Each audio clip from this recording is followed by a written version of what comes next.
നിയമസഭാ തെരഞ്ഞെടുപ്പിൽ സ്ഥാനാർത്ഥി നിർണയത്തെക്കുറിച്ച് ചർച്ച ചെയ്യാൻ കെപിസിസിയുടെ തെരഞ്ഞെടുപ്പ് സമിതി യോഗം തുടങ്ങി. മുതിർന്ന നേതാക്കളും കെപിസിസി ഭാരവാഹികളും പോഷക സംഘടനാ നേതാക്കളും ഈ യോഗത്തിൽ പങ്കെടുക്കുന്നുണ്ട്. അലക്സ് റാം മുഹമ്മദ് തിരുവനന്തപുരത്ത് നിന്ന് ചേരുന്നു കൂടുതൽ വിവരങ്ങളുമായി. അലക്സ്, നേരത്തെ ഡൽഹിയിൽ നടന്ന ചർച്ച, അതിന് പിന്നാലെയാണ് ഇന്നത്തെ ചർച്ചയുടെ കാര്യമൊക്കെ അന്ന് വ്യക്തമാക്കിയത് നേതാക്കൾ. ഇത് ഒരുപക്ഷെ സ്ഥാനാർത്ഥി നിർണയം, ആദ്യഘട്ടത്തിലെ പട്ടിക പ്രഖ്യാപനമൊക്കെ ഒരുപക്ഷെ ഇന്നുണ്ടാകും എന്ന സൂചനകൾ നേരത്തെ വന്നിരുന്നു. അതിപ്പോഴും ആ രീതിയിൽ തന്നെയാണോ? ഈ നിലവിലെ സിറ്റിംഗ് MLA-മാരെല്ലാം മത്സരിക്കണം എന്ന തീരുമാനം നേരത്തെ ഡൽഹിയിൽ എടുത്തതാണ്. അതിൽ ഉറച്ചു നിൽക്കുകയാണോ കെപിസിസി? എന്തെങ്കിലും മാറ്റങ്ങൾ, പുതിയ പ്രഖ്യാപനങ്ങൾ ഇന്നുണ്ടാകുമോ?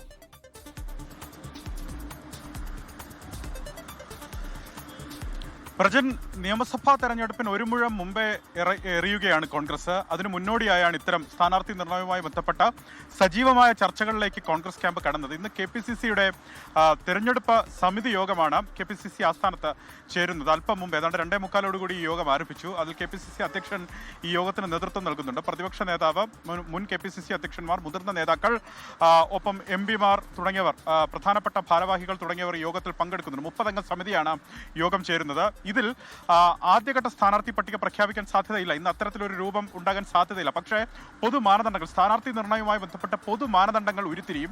അതുമാത്രമല്ല, സ്ഥാനാർത്ഥി നിർണയത്തിന് ചുമതല കൂടി നൽകുമെന്നുള്ളതാണ് മനസ്സിലാക്കുന്നത്. പ്രധാനപ്പെട്ട നേതാക്കൾക്ക് അതുമായി ബന്ധപ്പെട്ട ചുമതല നൽകും. ഉപസമിതികളെ സ്ഥാനാർത്ഥി നിർണയത്തിനായി രൂപീകരിക്കുന്ന കാര്യവും കെപിസിസി ആലോചിക്കുന്നുണ്ട്. അത് ഏത് വിധത്തിൽ വേണമെന്നുള്ള കാര്യം കെപിസിസി ഇന്ന് യോഗം ചേർന്ന് തീരുമാനിക്കും.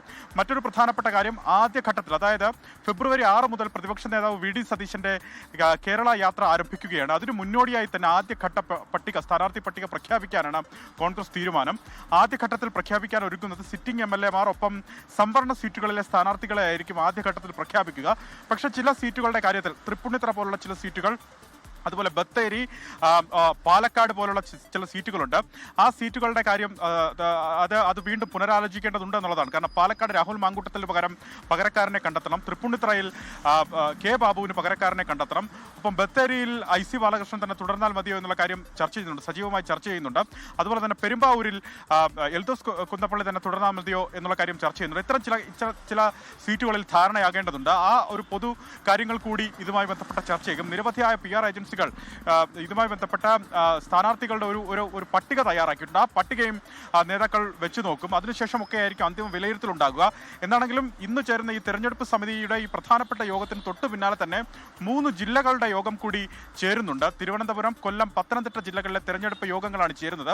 ആ ജില്ലകളിലെ പ്രധാനപ്പെട്ട നേതാക്കൾ ഈ യോഗത്തിൽ പങ്കെടുക്കും. ഓരോ ജില്ലകൾക്കും പ്രത്യേക സമയമാണ് യോഗം ചേരാൻ അനുവദിച്ചിട്ടുള്ളത്. ആ ജില്ലകളുടെ പൊതു രാഷ്ട്രീയ സാഹചര്യം, മണ്ഡലങ്ങളിലെ കാര്യം, മണ്ഡലങ്ങളിലെ വിജയസാധ്യത, അത്തരം കാര്യങ്ങൾ പരിഗണിക്കും. ഏതൊക്കെ സ്ഥാനാർത്ഥികൾ, ആരൊക്കെ പരിഗണിച്ചാൽ അവിടെ വിജയിക്കുമെന്നുള്ള കാര്യം ഈ ജില്ലാതല യോഗങ്ങളിൽ പരിഗണിക്കുമെന്നുള്ളതാണ് പ്രധാനപ്പെട്ട കാര്യം. വിന്നബിലിറ്റി, അതായത് വിജയ സാധ്യത മാത്രമായിരിക്കും പരിഗണിക്കുക എന്ന് കോൺഗ്രസ് നേതാക്കൾ നേരത്തെ തന്നെ വ്യക്തമാക്കിയിരുന്നു.